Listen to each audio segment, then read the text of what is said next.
4 লাখ টাকা দিল আর কি।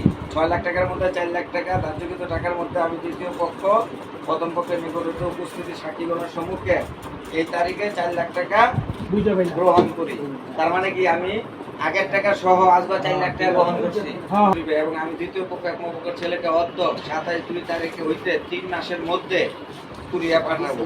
আমি দ্বিতীয় পক্ষ স্বীকার অঙ্গীকার করছি 3 মাসের মধ্যে টাকা যদি এই 3 মাসের মধ্যে যদি একম পক্ষের ছেলেকে কুরিয়া পাঠাতে না পারি তাহলে একম পক্ষের যে 4 লাখ টাকা দিছে 4 লাখ টাকা ক্ষতিপূরণ মানে আমি ফেরত দিতে বাধ্য থাকবো। 4 লাখ টাকা ফেরত দিতে বাধ্য থাকবো। যদি দ্বিতীয় পক্ষ আপনি একম পক্ষের 4 লক্ষ টাকা পরিশোধ করিতে না পারি তাহলে সে যে কোনো ব্যবস্থা দিতে বাধ্য থাকবে। এটাতে আমার কোনো ওজোর আপত্তি থাকবে না। এর উপরে আপনি নিচে দিবেন, একটু হ্যাঁ উপরে দিব।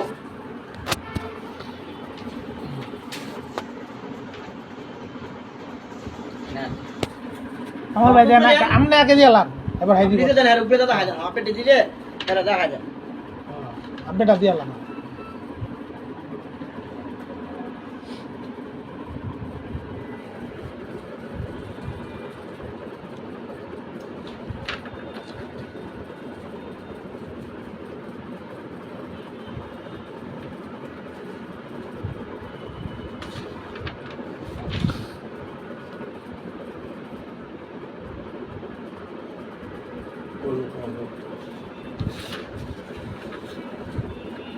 দ্বিতীয় পক্ষ দিয়ে দেন ভাই, রাখলে মোবাইলটা দাও দিন। এটা